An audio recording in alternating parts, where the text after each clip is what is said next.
तो अगर आपकी तनख्वाह जो है 35,000 रुपए है और आप नेशनल बैंक से आसान अक़सात के ऊपर घर लेना चाहते हैं, तो आज की इस वीडियो में आपको बताने वाला हूँ कि आप जो है वो नेशनल बैंक से आसान अक़सात के ऊपर घर किस तरह से ले सकते हैं। चलते हैं कंप्यूटर स्क्रीन पे, वहाँ चल के सारी डिटेल डिस्कस करते हैं कि आप जो है वो नेशनल बैंक से किस तरह से जो है वो घर ले सकते हैं, इसकी क्या-क्या शराइत हैं, कौन-कौन से लोग अहल हैं। ये सारी की सारी डिटेल जो है इस वीडियो में सबसे होने वाली है। वीडियो को पूरा देखिएगा ताकि आपको सारी चीज़ें क्लियर समझ आ जाएँ। चलते हैं कंप्यूटर की स्क्रीन पे। दोस्तों हम कंप्यूटर की स्क्रीन पे आ चुके हैं। सबसे पहले ये नेशनल बैंक की ऑफिशियल वेबसाइट है और यहीं से सारी डिटेल जो है हम डिस्कस करेंगे। तो सबसे पहले अगर आप यहाँ पे आते हैं तो यहाँ पे प्रोडक्ट का ओवरव्यू है कि lowest markup on home and solar financing up to 12.49% जो कि फिक्स्ड है 2 ईयर्स के लिए, अप टू 2 ईयर्स। ठीक है, इसमें हम प्रोडक्ट फीचर में आते हैं। हम जो है वो बात करेंगे कि आप किस तरह से घर ले सकते हैं, उसमें क्या-क्या एलिजिबल क्राइटेरिया है। सबसे पहले ये है कि must be Pakistani resident national having satisfactory credit history, कि आप एक जो है वो पाकिस्तानी होने चाहिए और आपकी जो है वो अच्छी खासी सैलरी होनी चाहिए, मतलब आपका क्रेडिट हिस्ट्री अच्छी होनी चाहिए। ठीक है, ओवरऑल तनख्वाह का जो है वही क्राइटेरिया वो आगे चल के देखेंगे। इसमें क्या-क्या ऑफ़र कर रहे हैं कि अगर आप जो है वो घर खरीदना चाहते हैं, ठीक है, उसके लिए भी आप कर्ज़ा ले सकते हैं। इसी तरह जो है वो अगर आप घर बनाना चाहते हैं, कंस्ट्रक्शन करना चाहते हैं, तो उसके लिए भी जो है वो आप ले सकते हैं।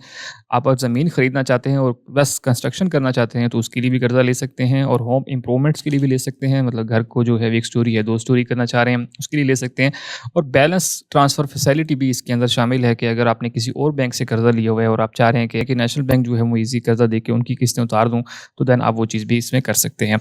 उसके बाद सबसे इंपॉर्टेंट चीज़ आ जाती है कि आपकी सैलरी कितनी होनी चाहिए, मतलब आपके कितना कमाते हों। तो सबसे इसमें पहले आ जाता है कि सैलरी क्लास वालों के लिए है कि 35,000 रुपए जो है वो उनकी सैलरी होनी चाहिए। तो देन वो जो है वो आसानी से इसके लिए अहल हो जाते हैं। और अगर आपका कारोबार है, ठीक है, तो उसके लिए क्या है कि आप जो है वो 1.5 लाख रुपए महीने का कमाते हों, तो देन आप इसके लिए अहल हो जाते हैं।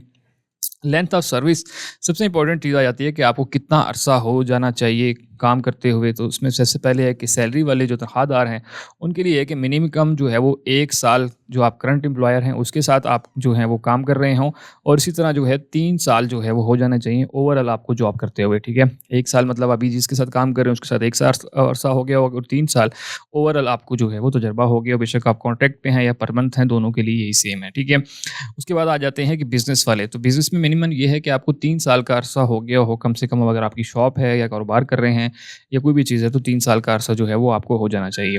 डेबिट इक्विटी इशू जो कि इंपॉर्टेंट है, उसमें ये है कि अगर आप 25 मिलियन तक का कर्जा लेते हैं तो उसमें ये है 85 और 15 की परसेंटेज है। और इसी तरह जो है वो अगर आप 25 मिलियन ओवर 25 मिलियन लेते हैं, 25 मिलियन से ऊपर का लेते हैं, तो देन आपको 75 और 25 की रेशो है। और इसी तरह जो 5 मिलियन से कम का कर्जा लेते हैं तो देन जो है वो 40 से 60 की रेशो जो है वो आपकी होनी चाहिए। मार्कअप रेट की बात करें तो 1 ईयर का आइबोर प्लस 2% इसमें है। और इसी तरह जो है अगर आप बिजनेस करते हैं तो देन आपके लिए 1 ईयर का आइबोर प्लस 3% है। ठीक है, सैलरी वालों के लिए कम है, 1% कम आ जाता है। और काइबोर का रेट जो भी चल रहा होगा आप उसको कैलकुलेट कर सकते हैं। उसके बाद टर्नओवर कितना है कि आप कितने अरसे में आपने किस्तें वापस करनी है, तो आपने जो है वो कम से कम जो है वो 3 साल से लेके 25 साल तक जो है वो आप इनसे कर्जा ले सकते हैं। मतलब 3 साल से लेके कर्जा ले सकते हैं। इसमें जो है वो सारी कैटेगरी आ जाती हैं, home purchasing, home construction, land purchase, home improvement का जो है वो इसमें है कि होम इम्प्रूवमेंट जो अगर आप करते हैं तो देन उसके लिए जो है वो आप 15 साल तक का कर्जा ले सकते हैं। कम से कम 3 साल और ज़्यादा से ज़्यादा 15 साल में वापस कर सकते हैं। और इसी तरह घर लेते हैं या घर बनाते हैं तो देन आप 3 से 25 साल के आसान अक़सात के ऊपर इनसे घर ले सकते हैं। डेबिट बर्डन रेशो की बात करें तो मतलब आधी तनख्वाह जो है वो आपकी इतनी होनी चाहिए कि आपकी आधी तनख्वाह जो है वो किस्तों में होनी चाहिए और आधी जो तनख्वाह है आपके पास बचनी चाहिए। तो इस तरह से आप जो है ये कर्जा ले सकते हैं। तो आप मैक्सिमम कितना कर्जा ले सकते हैं, तो उसके लिए आप जो है वो अप टू 75 मिलियन तक का कर्जा जो है वो हासिल कर सकते हैं। 7.5 करोड़ रुपए का कर्जा जो है वो आप इनसे हासिल कर सकते हैं घर बनाने के लिए, घर लेने के लिए। अब लिस्ट ऑफ रिक्वायरमेंट्स, मतलब कौन-कौन से डॉक्यूमेंट्स आपको चाहिए होंगे, तो उन्होंने इसकी लिस्ट भी प्रोवाइड की हुई है कि ये डॉक्यूमेंट्स जो हैं वो आपको सारे के सारे चाहिए होंगे। सबसे पहले हम बात कर लेते हैं कि आपको कौन-कौन से डॉक्यूमेंट्स चाहिए। तो सबसे पहले जो सैलरी वाले हैं उनके लिए ये है कि उनको एक लोन एप्लीकेशन फॉर्म जो कि आपको बैंक से मिल जाएगा वो लेना है। उसके बाद प्रोडक्ट डिस्क्लोजर शीट आपको चाहिए। उसके बाद अटेस्टेड टू जो है वैलिड CNIC ऑफ एप्लीकेंट और को एप्लीकेंट, इसमें को एप्लीकेंट भी आ जाता है। वो को एप्लीकेंट क्या है वो हम आगे चल के डिस्कस करते हैं। Attested two passport size colour photograph जो है वो आपकी चाहिए होंगी, आपकी भी और आपके अगर साथ कोई अप्लाई कर रहा है तो उसकी भी जो है वो चाहिए होंगी। इसमें 2 पार्टनर मिलकर भी अप्लाई कर सकते हैं, लेकिन वो कौन-कौन से लोग हो सकते हैं वो आगे हम चल के देखेंगे। Attested two valid CNIC of reference, आपको 2 जो है वो रेफरेंस भी चाहिए होंगे। अटेस्टेड जो है वो 3 मंथ सैलरी स्लिप आपको चाहिए होगी। अटेस्टेड 3 मंथ बैंक स्टेटमेंट आपको चाहिए होगी। इसी तरह title document of property to be mortgage, कि आपको जो है वो जो प्रॉपर्टी ले रहे हैं उसके डॉक्यूमेंट्स चाहिए होंगे। और इसी तरह जो है वो direct debit authority employer certificate भी आपको जो है वो चाहिए होगा। इसी तरह जो है प्रूफ ऑफ एम्प्लॉयमेंट के मतलब आपने कितना अरसा जो है वो काम किया है उसके लिए एम्प्लॉयमेंट लेटर और एम्प्लॉयमेंट सर्टिफिकेट आप कोई भी जो है वो दे सकते हैं। इसी तरह जो है प्रूफ का इनकम भी चाहिए होगा कि उसके लिए आपको जो है वो आपको बैंक स्टेटमेंट चाहिए होगी और लास्ट 3 मंथ की जो कि आपको स्टैम्प होनी चाहिए, ठीक है? तो ये चीज़ें जो हैं वो सैलरी वालों के लिए चाहिए। अब जो बिज़नेस वाले हैं उनको क्या-क्या चाहिए? उनको भी लोन एप्लीकेशन फॉर्म चाहिए, प्रोडक्ट डिस्क्लोजर शीट चाहिए होगी, वैलिड एसईएन, एसईओ और एप्लीकेशन और को-एप्लीकेंट चाहिए होगा और इसी तरह जो है 2 पासपोर्ट साइज़ का जो है फ़ोटोग्राफ चाहिए होंगी। उसके बाद डायरेक्ट डेबिट अथॉरिटी से जो है आपको चाहिए होगा, अगर आप इससे एप्लीकेबल हुए तो देन आपको ये डॉक्यूमेंट चाहिए होंगे और इसी तरह जो है टाइटल डॉक्यूमेंट ऑफ प्रॉपर्टी जो भी आप प्रॉपर्टी लेना चाहें उसके कागज़ात की कॉपी आपको चाहिए होगी। उसके बाद जो है वो आपको मज़ीद क्या चाहिए होगा कि प्रूफ ऑफ बिज़नेस कि मतलब कितना अरसा हो गया आपको जो है कारोबार करते हुए, उसके लिए जो है वो आपको प्रोप्राइटरशिप का या सोल प्रोप्राइटर का जो है वो सर्टिफिकेट चाहिए होगा। इसी तरह जो है पार्टनरशिप डीड चाहिए होगी अगर पार्टनरशिप पे हैं, टैक्स रिटर्न चाहिए होगा या एंट्री सर्टिफिकेट चाहिए होगा। इसी तरह प्रोफेशनल डिग्री अगर आप जो है मेडिकल स्टोर वगैरह है तो उसके लिए प्रोफेशनल डिग्री चाहिए होगी और इसी तरह जो है वो अगर आपका कोई document verified authority fulfil minimum business requirement and your requirements अगर वो चाहिए होगा, तो वो भी आप जो है वो प्रोवाइड कर सकते हैं। इनकम एसेट्स डॉक्यूमेंट्स चाहिए होंगे, मतलब उसके लिए आपको जो है 6 मंथ की बैंक स्टेटमेंट भी आपको इसमें चाहिए होगी। और इसी तरह जो है एडिशनल डॉक्यूमेंट जो कि बैंक आपसे ले सकता है दोनों के लिए, उसमें क्या है कि रेंट एग्रीमेंट जो है वो आपको चाहिए होगा। इसी तरह जो है प्रूफ ऑफ ओनरशिप जो अटेस्टेड होना चाहिए गेजेटेड ऑफिसर से, वो चाहिए होगा। फिजिकल वेरिफिकेशन रिपोर्ट जो है वो प्रॉपर्टी की चाहिए होगी, रेंटल इनकम चाहिए होगी। उसके बाद undertaking of not selling the property till adjustment of finance, मतलब एग्रीमेंट चाहिए होगा कि आप जब तक प्रॉपर्टी नहीं बेच सकते जब तक उसकी एडजस्टमेंट ना हो जाए। उसके बाद रेमिटेंस अगर एप्लीकेबल हुआ तो उसमें क्या होगा, बैंक स्टेटमेंट जो है वो आपको 12 मंथ की चाहिए होगी, मतलब आपको बाहर से पैसे मांगता है तो उसके लिए बैंक स्टेटमेंट बाहर से मिलनी चाहिए।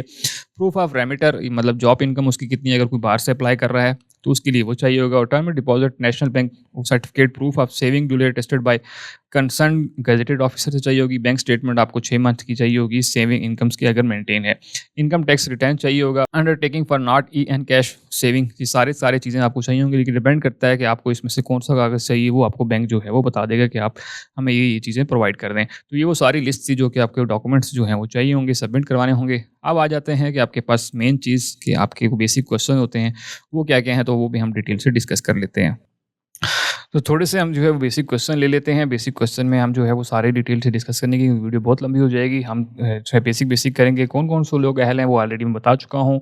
उसके बाद जो है क्या नॉन रेज़िडेंट पाकिस्तानी जो है अप्लाई कर सकते हैं। No only Pakistani resident national can avail the facility, मतलब सिर्फ़ और सिर्फ़ पाकिस्तानी नेशनल जो हैं वो ये अवेल कर सकते हैं। नॉन रेज़िडेंट पाकिस्तानी जो है वो इसको नहीं कर सकते हैं। उसके बाद जो है किस्तें आप किस तरह से देंगे, तो आपका नेशनल बैंक में अकाउंट खुलेगा और उसके थ्रू जो है वो आपने इनकी किस्तें जो हैं वो वापस करनी होंगी।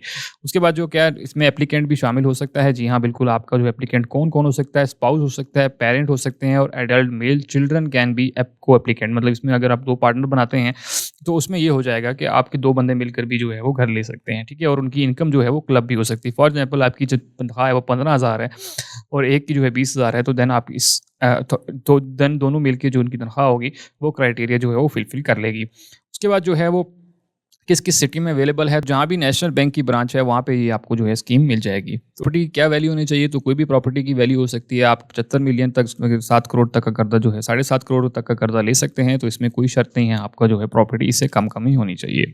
उसके बाद आ जाती है प्रोसेसिंग फ़ीस, आपको कितनी चार्ज होगी, तो प्रोसेसिंग फ़ीस जो है ₹5,000 जो है अगर आप 3 पॉइंट अगर आप जो है 3 मिलियन का लोन जो है वो अप्लाई करते हैं और इसी तरह 10 मिलियन का करते हैं और इसी तरह जो है वो ₹10,000 है अगर आप जो है 3 से 5 मिलियन तक का लोन जो है वो लेते हैं और इसी तरह जो है ₹12,000 है अगर आप 5 मिलियन से ऊपर जाते हैं, तो देन आपकी ₹12,500 वो जो है फीस आपको सबमिट करानी पड़ेगी। इसके बाद क्या आप जो है वो अर्ली पेमेंट्स कर सकते हैं, सेटल कर सकते हैं। फॉर एग्जांपल आप जो है वो सारा का सारा लोन इकट्ठा देना चाह रहे हैं, तो क्या वो इस पे अवेलेबल है? तो जी हाँ, बिल्कुल आप जो है वो अर्ली सेटलमेंट भी यहाँ पे कर सकते हैं, अलाउड है। और आप जो है वो उसको जो भी उसकी पेनल्टी होगी, जो भी उसके सरचार्ज होंगे वो आपको अदा करने पड़ेंगे। उसके बाद अगर आप जो है वो किस्त लेट जमा कराते हैं, तो क्या आपको इसमें पेनल्टी भी देनी पड़ेगी? जी हाँ, बिल्कुल आपको जो है वो सरचार्ज के मुताबिक पेनल्टी भी जो है वो देनी पड़ेगी अगर आप जो है वो इनकी लेट किस्तें जो हैं वो देते हैं।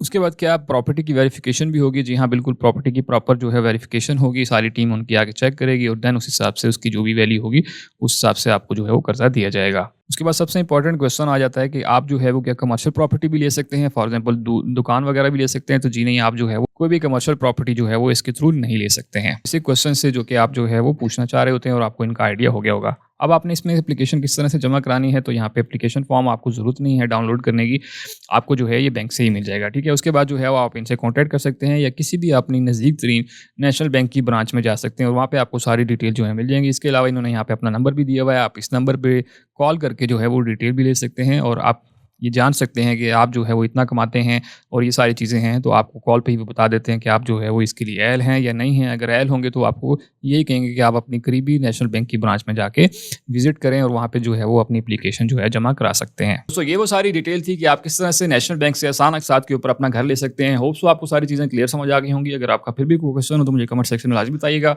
सबसे इंपॉर्टेंट ये है कि दूसरे दोस्तों तक वीडियो लाज़मी शेयर कीजिए ताकि बाकी लोग भी इसी से फ़ायदा उठा सकें। और सबसे आखिर में, अगर आपने अब तक हमारा चैनल सब्सक्राइब नहीं किया तो चैनल सब्सक्राइब कर लीजिए। टिकटॉक पे हैं तो फॉलो कर लीजिए ताकि आपको इस तरह की वीडियोज़ मिलती रहें। मिलते हैं इसी तरह की अगली वीडियो में, तब तक के लिए मुझे इजाज़त दीजिए। अल्लाह हाफ़िज़।